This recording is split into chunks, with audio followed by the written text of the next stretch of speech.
Bonjour et bienvenue dans cette nouvelle vidéo d'AgriFind sur la thématique du Certifito avec des indications sur le mode d'emploi du test de renouvellement du Certifito. Alors Certifito, c'est un ami de langage, c'est un certificat individuel lié aux produits phytopharmaceutiques.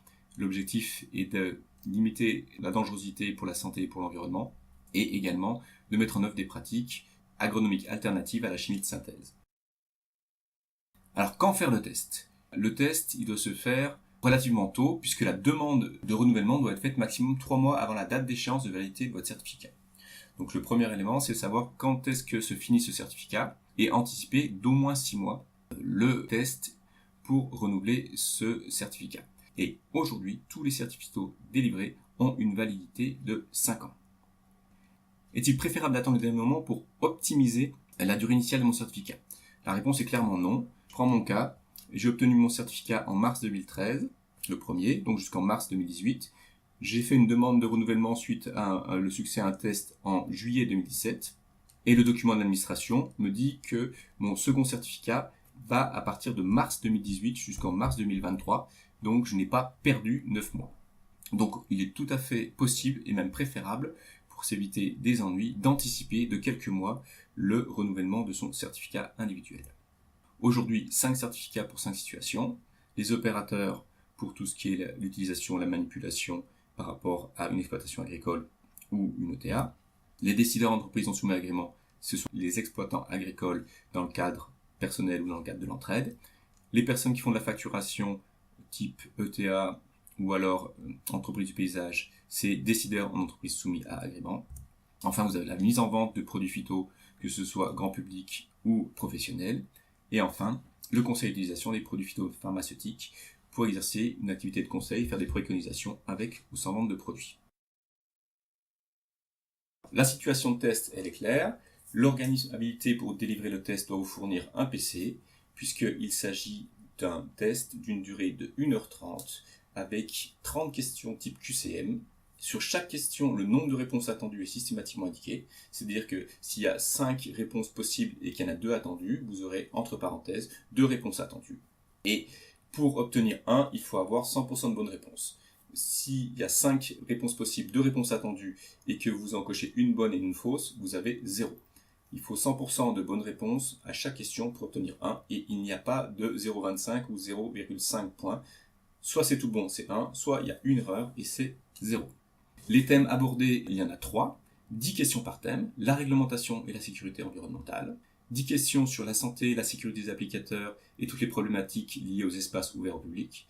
Et enfin, 10 questions sur la réduction d'usage, les méthodes alternatives, tout ce qui est lié à l'agronomie et autres éléments sur la réduction de l'utilisation des produits phytopharmaceutiques de synthèse. Enfin, le nombre de bonnes réponses requis dépend du certificat que vous visez. Les opérateurs, c'est 12 bonnes réponses minimum sur 20 questions. Décideurs en entreprise non soumis à agrément, c'est-à-dire chef d'exploitation agricole, 15 sur 30. Décideurs en entreprise soumis à agrément pour les ETA, les entreprises du paysage, les responsables en tout cas, c'est 20 sur 30.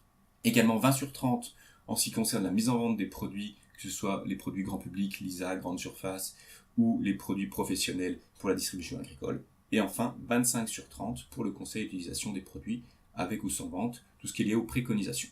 Donc là, on a peu d'erreurs possibles. 25 sur 30, ça laisse très peu de marge.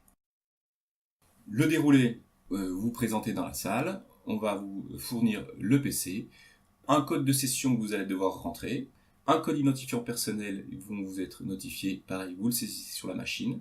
Ensuite, 1h30 pour 30 questions, c'est-à-dire que vous avez 3 minutes par question à choix multiple. Franchement, c'est large. Donc, il s'agit vraiment de prendre son temps, de bien lire l'énoncé et de bien réfléchir s'il y a 2 réponses attendues, de cocher 2 réponses et pas 3 et pas 1.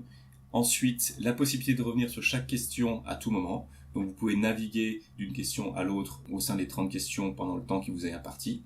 Par contre, à la fin, une fois que vous appuyez sur la validation, là, vous ne pourrez pas revenir en arrière. Et puis, le résultat est immédiat. Quand je dis immédiat, une fois que tous les participants ont finalisé leur questionnaire, la personne qui a administré le questionnaire via l'informatique télécharge les résultats de chaque personne et si c'est son choix, elle peut donner les résultats immédiatement et si son choix c'est de les donner le lendemain ou la semaine d'après, elle peut le faire. Une fois que vous avez obtenu le score exigé, l'organisme vous fournira un bordereau de score. Donc le bordereau qui va vous indiquer que vous avez eu 27 bonnes réponses sur 30. C'est pas fini, il vous faudra maintenant vous connecter à servicepublic.fr et faire la demande en ligne en produisant les pièces justificatives, ce fameux bordereau de score. Et dans 5 ans, rebelote. J'espère que ces indications vous sont précieuses.